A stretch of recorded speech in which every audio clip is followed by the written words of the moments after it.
Okay, let's talk about something we all have in common, but almost never want to discuss. We're all gonna die. It's not exactly a fun thought, but it is a universal truth. And while it's so easy to just push the topic aside, facing it can actually be incredibly empowering. So, in this explainer, we're gonna demystify the whole thing, from the medical stuff to the personal choices you can make. The goal here is to help you approach this experience with a bit more clarity and, hopefully, a bit more confidence. So, you ready to dive in? So let's just jump right in with a big question. What does a good death even mean? I mean, what does it look like to you? Is it, being totally pain-free? Or maybe it's all about having the people you love right there with you? Or is it just knowing that your wishes, whatever they are, will be respected? Look, there's obviously no single right answer here, but just thinking about it, that's the first and maybe most important step to making sure your journey reflects what you actually want. All right, so if we're going to talk about our choices at the end of life, we really have to start at square one.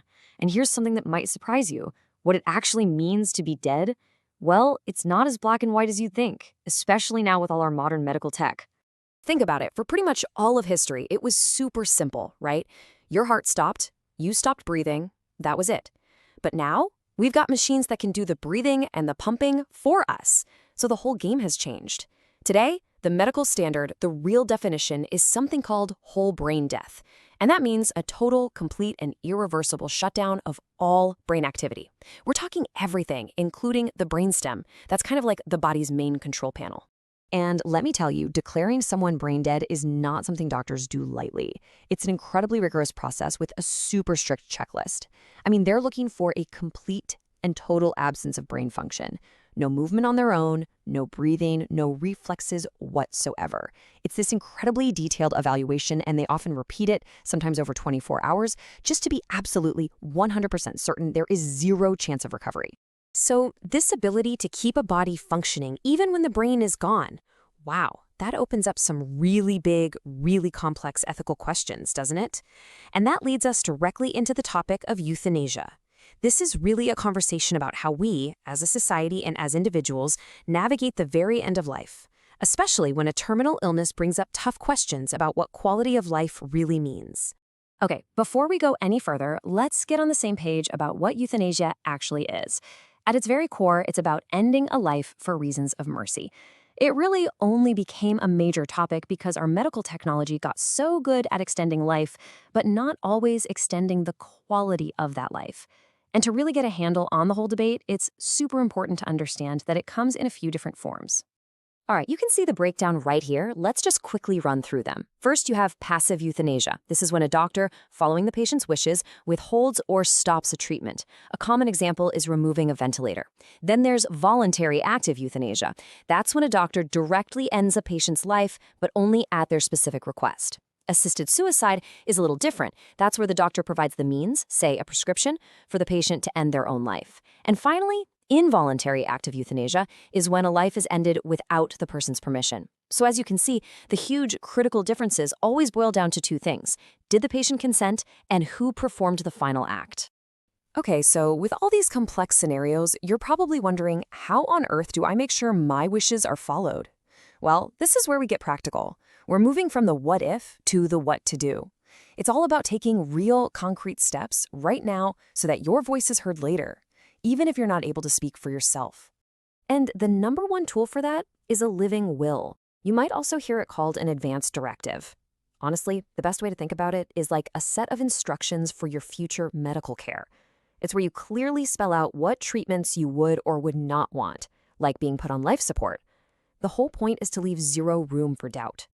Now, it's really easy to get this confused with a last will and testament, but they are totally different things.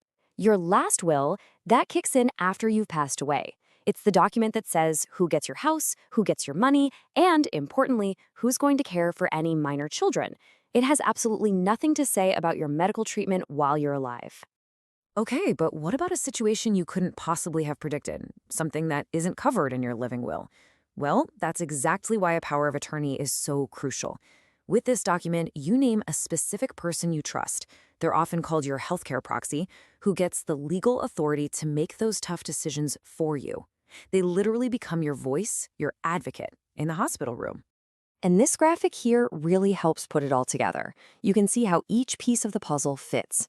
The last will is for everything after death, your assets, your legacy. But the living will and the power of attorney, those are for your medical care while you're still living. Each one has a very specific and very important job to do. Together, they create a safety net to make sure your wishes are covered from all angles. So what happens when it becomes clear that a cure just isn't possible? Well, that's often when the entire goal of medical care shifts. It stops being about fighting an illness and starts being about managing the experience of living with it. And that's where hospice care comes into the picture. It is so important to understand this. Hospice is not about giving up. Not at all. It's an active choice to focus on comfort, on dignity, and on the quality of the time that remains. Yeah, the whole philosophy of hospice is this major shift in focus. You move away from aggressive, often painful treatments, and the top priority becomes what's called palliative care.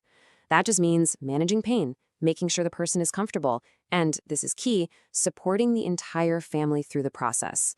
The one and only goal is to make this final chapter of life as peaceful and dignified as it can possibly be. But here's the thing. Even with all these benefits, a lot of people never end up in hospice. And there are a couple of big reasons why. Sometimes it's just really hard for families to accept that an illness is terminal. And other times there's a huge misunderstanding. People get hospice, which is all about letting death happen naturally and comfortably, confused with euthanasia, which, as we saw, is about actively ending a life. And that confusion is a real shame because it can prevent people from getting this incredible compassionate care when they need it most. Of course, death isn't just an event that happens to one person. It creates these huge ripples that affect everyone who knew and loved them. So to finish up, let's turn our attention to what comes after. Let's talk about grief, that incredibly personal and profound journey that starts when someone else's journey ends. So let's clarify a few terms you'll hear. First, there's bereavement. This is just the state of having experienced a loss. It's the fact, the objective situation. I am bereaved means I have lost someone. Grief, on the other hand, is the internal experience. It's your personal emotional response to that loss.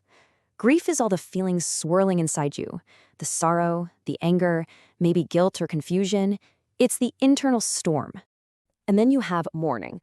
Mourning is the external part. It's how you show your grief to the world. It's the crying, the funeral rituals, telling stories about the person you lost. So just to make it super clear, bereavement is the loss, grief is what you feel, mourning is what you do. Now, I'm sure most of you have heard of the famous 5 stages of grief, right? Denial, anger, bargaining, depression, and acceptance. And look, they can be a helpful way to think about it, kind of like a roadmap.